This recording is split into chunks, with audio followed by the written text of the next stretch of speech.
Do you remember Baa Baa Black Sheep, aka Black Sheep Squadron? Today we're heading to the South Pacific during World War II for one of the most unapologetically masculine dad shows ever made, Baa Baa Black Sheep. Created by the television legend Stephen J. Cannell, the series aired on NBC from 1976 to 78 and ran for 37 episodes across 2 seasons. The show was loosely based on the memoirs of Marine Corps ace Gregory Pappy Boyington.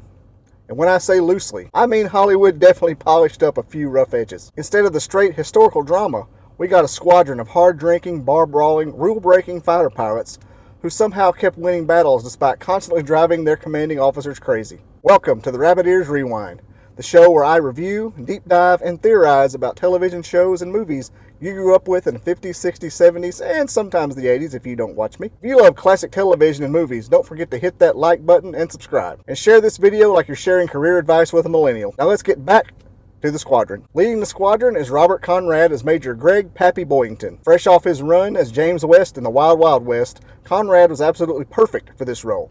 He had swagger and confidence, and just enough stubbornness that you believe that he really could lead a squadron full of troublemakers into combat. Pappy is ordered to take command of the BMF 214A unit, made up of almost entirely screw-ups, misfits, pilots that nobody else wanted. So naturally, they become one of the most successful fighter squadrons in the Pacific. The supporting cast was equally strong, featuring future stars like John Larroquette, Larry Manetti, and Dirk Blocker. Yes, the son of Dan Blocker from Bonanza, and years later, Hitchcock on Brooklyn Nine-Nine. Now, as good as Robert Conrad was, the real stars of the show were the airplanes, the gorgeous bent-wing F4U Corsairs, in an era long before CGI. The production used real flyable World War II Corsairs along with miniature effects and carefully chosen stock footage to create some remarkably convincing aerial battles for weekly television.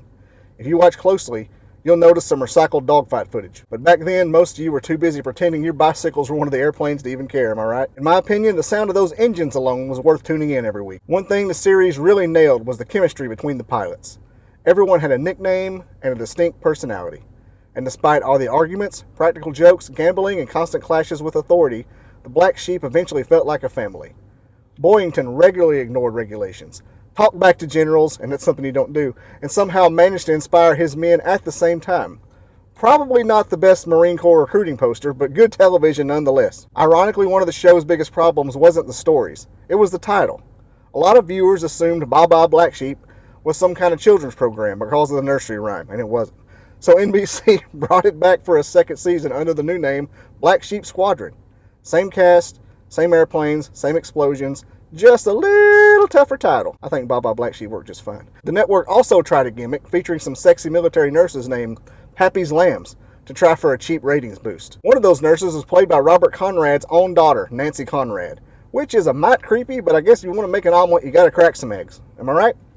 Despite this Hail Mary attempt at increased ratings, the show only lasted 13 more episodes. My final thoughts on Baa Baa Black Sheep is that it sits in a fascinating place in television history. It's not trying to be a documentary. It's an adventure series with weekly aerial dogfights, explosions, sharp banter, amazing characters, and one of television's most charismatic leading men. Sure, historians would be right to call out all the liberties it took with the real story of the Black Sheep Squadron, but that was never really the point. The point was excitement, adventure. Do you remember watching Black Sheep Squadron, aka Baa Baa Black Sheep? And what classic TV show or movie should I review next? Don't forget to hit that like and thumbs up button, subscribe and follow, and share like you're showing pictures of your grandkids to people. This has been the Rabbit Ears Rewind, and until next time, we'll see you later.